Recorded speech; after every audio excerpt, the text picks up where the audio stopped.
बनता।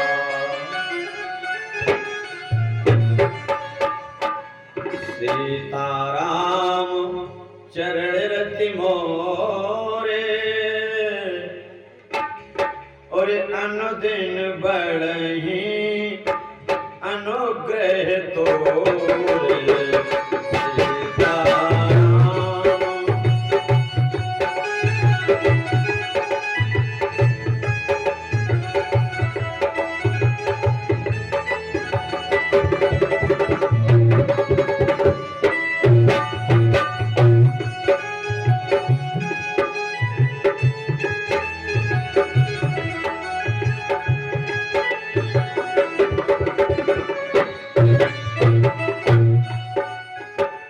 सीताराम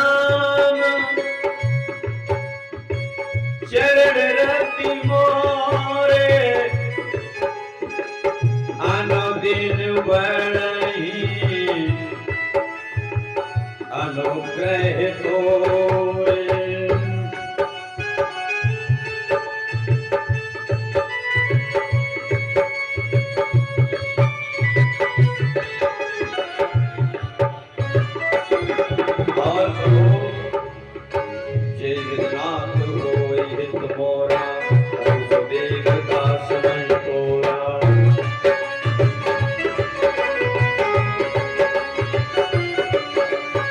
जय वेदनाथ होय हित मोरा, करौ सुबेग दास मई तोरा।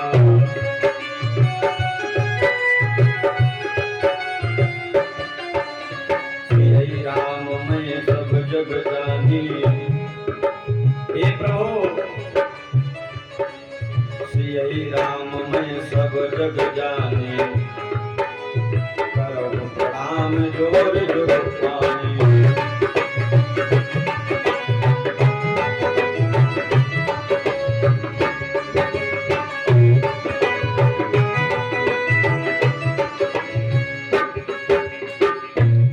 मेरी राम जी से राम राम कहियो, कहियो जी हनुमान। मेरी राम जी से राम राम कहियो, कहियो जी हनुमान जी।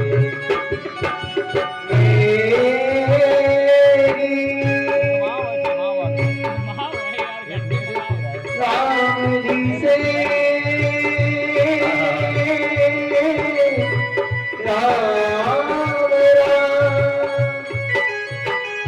राम राम राम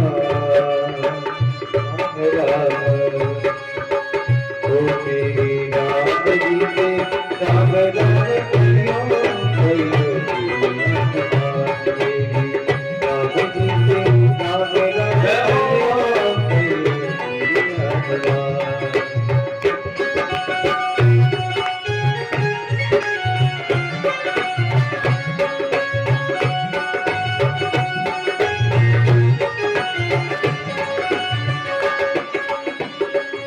और हरे जय सिया राम, जय जय सिया राम, जय सिया राम, जय जय सिया राम।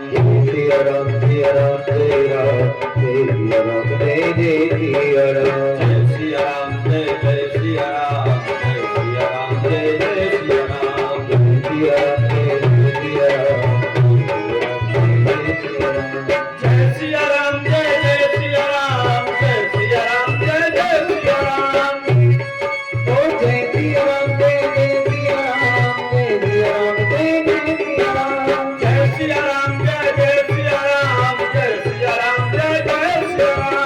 सिया राम जय सिया राम, जय सिया राम जय जय सिया राम। जय सिया राम, जय जय सिया राम, जय सिया राम, जय जय सिया राम।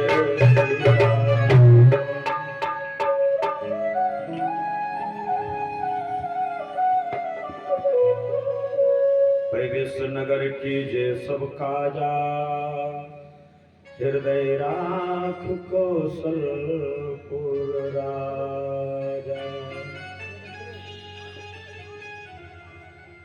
भागवत प्रेमी, भागवत श्रोता बंधु, माताएं एवं बहनें, आदर के योग बुजुर्गों, प्यार करने योग बच्चों, आज श्रीमद् भागवत कथा का पंचम दिवस है। इस धर्म गद्दी पर बैठ करके सर्वप्रथम अपने पूज्य सरकार अखिल ब्रह्मांड के नायक भगवान शिव जी को नमन करते हैं। पूज्य स्थान श्री गगरिया वाले बाबा आश्रम में श्रीमद् भागवत कथा बड़ी सुचारू रूप से चलते चलते आज पंचम दिवस की ओर पहुंच चुकी है। जब मैं था तब हर नहीं, अब हर है मैं नाही। मनुष्य के अंदर जब तक मैं रहेगा, अहम रहेगा, घमंड रहेगा, तब तक भगवान उसके पास आने वाला नहीं है। जब मैं था तब हर नहीं, अब हर है मैं नाही। सब अंधियारा मिट गया, दीपक देखा मन माहे। जब तक अहंकार घमंड है, कुछ पाने वाले नहीं हो, कुछ पा ही नहीं सकते, कुछ बन ही नहीं सकते। और जिस दिन अहंकार घमंड चला जाएगा, उस दिन परमात्मा स्वयं विराजमान हो जाएंगे। जब मनुष्य ये कहता मैं कुछ नहीं हूं, जो भी हो सर्वज्ञ आप हो परमात्मा, तो ईश्वर अवश्य उसकी सुनता है।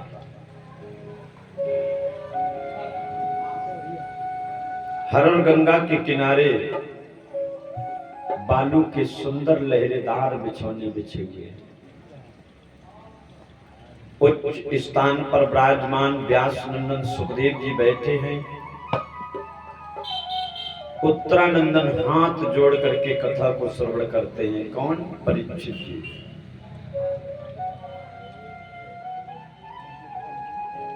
सुखदेव जी बोले, राजन, आज की कथा बड़ी ही मार्मिक कथा है। राम वनवास, इसके बाद में भगवान कृष्ण जी का अवतार होगा।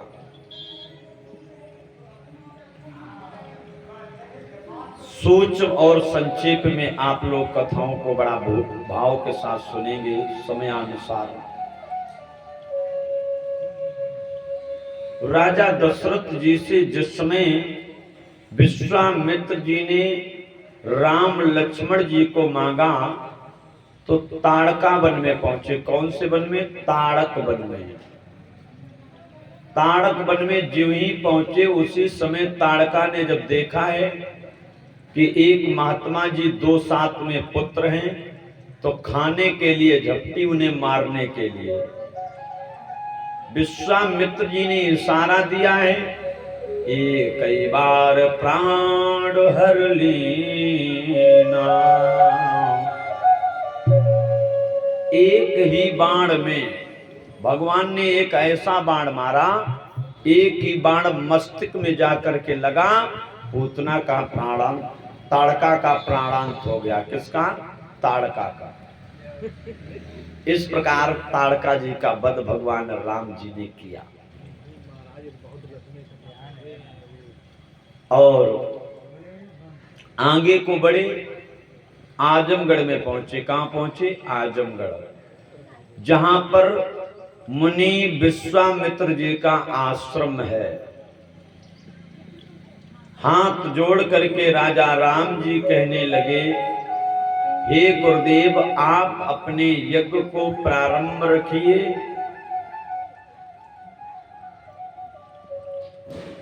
मैं राक्षसों को देखता हूं। तो विश्वामित्र जी यज्ञ को करने लगे। जो भी राक्षस आता है, भगवान राम और लक्ष्मण अपने बाणों के प्रहार से सभी राक्षसों को मारना प्रारंभ किया। सुबाहु आया, सुबाहु को भी भगवान ने मार दिया। फिर कौन आया? मारीच। और जो ही मारीच आया, तो मारीच को जब भगवान ने देखा तो विचार करने लगे, अभी मामा मारीच से तो मेरा कुछ काम है, इसलिए हम इन्हें मारेंगे नहीं। एक उल्टे फन का बाण मारा बिना नोक का, और ऐसा बाण मारा कि मारीच 100 योजन दूर लंका में गिरा जाकर के, 100 योजन दूर। समझ लीजिए भगवान राम जी ने ऐसा बाण मारा। श्री सुखदेव जी बोले, राजन परीक्षित, मुनि विश्वामित्र जी का यज्ञ सुचारू रूप से संपन्न हुआ। अब आगे कथा सुनेंगे कि माता सीता जी का जन्म कैसे हुआ। मेरे प्रभु राम आए हैं तो मेरी मैया को भी जन्म होना चाहिए ना, तो इसलिए माता सीता, माता जानकी का जन्म कैसे हुआ। आप लोग जानते हैं लंकापति रावण जी को, दशानन रावण, 4 वेद 6 शास्त्र 18 पुराण का ज्ञाता है, चारों वेद कंठस्थ, 6 शास्त्र कंठस्थ, 18 पुराण कंठस्थ। लेकिन उनके अंदर घमंड है, क्रूरता है। चाहे जितना भी धन दौलत हो, कभी घमंड नहीं करना चाहिए। देखिए रावण की क्या दशा हुई। रावण का कितना कुनबा था, कोई रहा नहीं आने जाने वाला, कोई नहीं। 1 लख पूत 1.25 लाख नाती, और ता रावण घर दिया न बाती। समझ लीजिए 1 लख पूत 1.25 लाख नाती, और वंश बिल्कुल नष्ट हो गया। किस कारण? अभिमानवश। सुखदेव जी बोले, राजन माता सीता जी का जन्म हुआ, और सम्मानीय राजेंद्र सिंह शर्मा दिव्यापुर निवासी 51 मुद्राएं भगवान के चरणों में भेंट करते हैं। ईश्वर कल्याण करें, प्रसन्न रखें।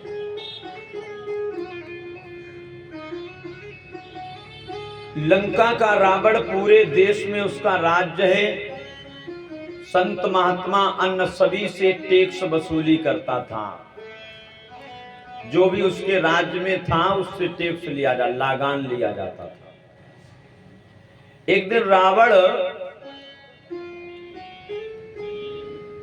ऋषियों के पास में पहुंचे और जवाब दिया, महात्माओं तुमने बहुत भोजन किया है, बहुत तगड़े हुए हो हमारे राज्य में, ऐसा करिए मुझे वसूली करने के लिए आया हूं, हमें आप जो हमारा लागान है उसे दे दीजिए। महात्मा जी कहने लगे, राजन मेरे पास में कुछ है ही नहीं, मैं क्या दूं? दंड कमंडल तुलसी की माला, भगवान हरि जी का ध्यान, और मेरे पास कुछ नहीं है। रावण जी को क्रोध आया और जवाब दिया, देखिए अगर तुम्हारे पास कुछ नहीं है तो तुम अपना रक्त दीजिए। क्या दीजिए? रक्त। रावण मांगो रक्त, संत रक्त को दीना, एक घट भर के चला विमान आज कर दीना। रावण ने संत महात्माओं से रक्त मांगा, संत महात्माओं ने रक्त दिया, लेकिन कह दिया, हे रावण तू जिस जगह ये रक्त रखेगा उस जगह 12 वर्ष का अकाल पड़ जाएगा, सूखा पड़ जाएगी, 12 साल तक वहां पर सूखा रहेगी। रावण ने विचार किया, अगर ये मैं लंका में ले गया तो लंका का विध्वंस हो जाएगा। विचार करने लगा, मैंने पूरे संसार में अपना राज जमाया है, 2 जगह नहीं राज कर पाए। कौन कौन जगह? एक तो अवधपुरी और दूसरी जनकपुरी। अवधपुरी के राजा दशरथ हैं, जनकपुरी के राजा श्री क्षीरध्वज महाराज विधेयराज जनक जी हैं। विचार करने के बाद अपना विमान, पुष्पक विमान लिया, उस पर बैठ करके जनक के सीमा में जा करके उस घड़े को गाड़ दिया। संतों का वचन सूखा पड़ गया, अकाल पड़ गई। पशु पक्षी जीव जंतु प्यास की वजह, भूख की वजह से मरने लगे, व्याकुल होने लगे। राजा जनक बड़े ही उदास हो गए, ईश्वर ये क्या हुआ? मैं कैसा राजा हूं जो अपनी प्रजा को सुचारू रूप से नहीं देख पा रहा हूं। हे विधाता, अगर जल गिर जाता, फसल उगती, किसान भाई बड़ा आनंद से रहते। मैं अपनी प्रजा तक को कहां तक दूं? मेरे पास अब इतना बचा भी नहीं है जो मैं अपना कार्य आगे बढ़ा सकूं। ज्योतिषियों और ब्राह्मणों के पास पहुंचे। कौन? जनक जी।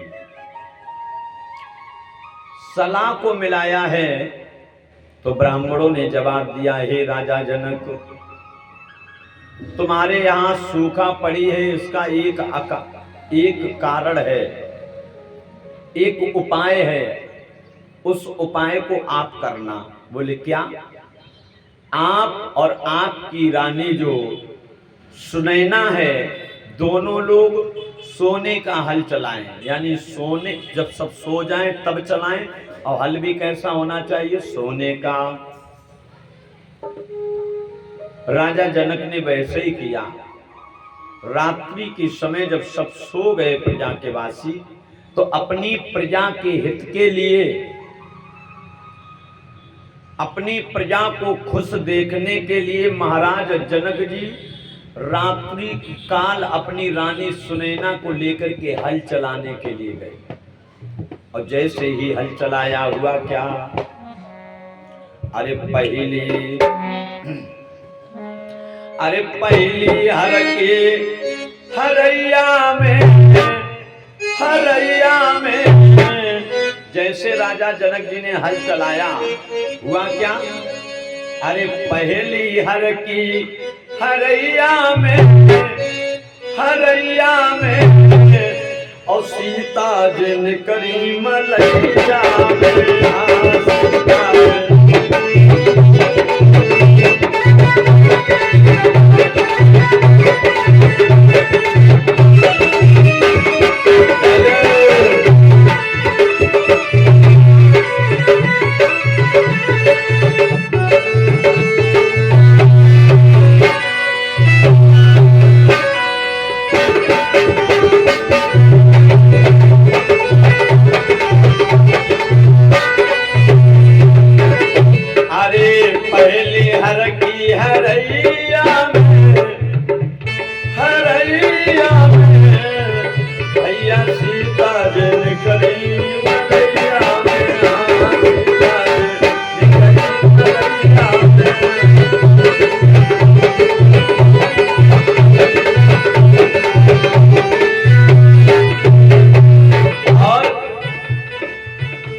जनक जी खुशी मनावे, राजा जनक जी खुशी मनावे, खुशी मनावे दान लुटावे, खुशी मनावे दान लुटावे, खुशी मनावे दान लुटावे, खुशी मनावे दान लुटावे। अरे पहली हर की हरैया में भैया सीता जिन करी मलैया में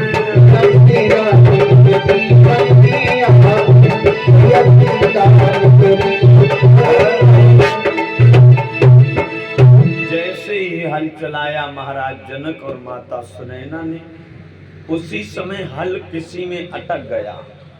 राजा जनक जी ने जब खोद के देखा तो एक घड़ा है, और जब घड़ा को फोड़ा है तो उसमें एक कन्या निकली। और राजा जनक जी ने जैसे कन्या को देखा बड़े खुश हो गए। जैसे कन्या हाथ में आई, उसी समय बारिश होने लगी, जल भी गिरने लगा। महाराज जनक जी इतने प्रसन्न हो गए कि हमारे यहाँ दो दो खुशियां आई। पहली बात तो अकाल था, उस अकाल से दूर हुए, और दूसरी कन्या ने भी जन्म लिया। नाम पहले क्या रखा? भूमजा। भूमि से उत्पन्न हुई इसलिए नाम रखा भूमजा। फिर नाम पड़ा सीता, फिर नाम पड़ा है जनक दुलारी जानकी। इस प्रकार माता सीता का जन्म हुआ।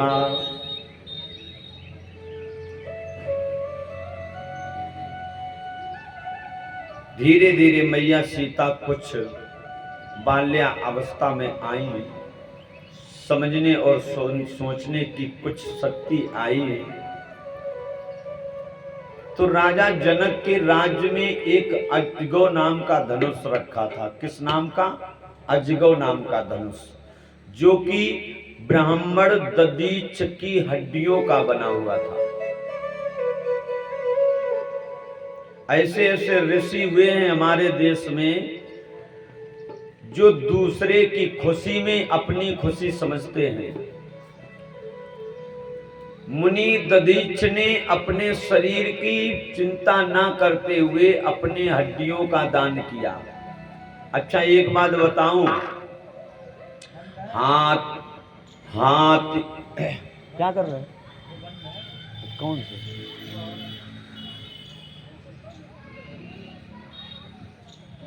हाथी के दांत के खिलौने बने भांत भांत। हाथी के दांतों से क्या बनता है? खिलौने। हाथी के दांत से खिलौने बने भांत भांत, और चमड़ा से बीरन जूता बने एक साथ। हर किसी की किसी ना किसी प्रकार से मरने के बाद जरूरत हो जाती है, लेकिन मनुष्य जब प्राण निकलते हैं तो फिर ये लगता है जितनी जल्दी यहां से ले जाओ फूंक दो जाकर।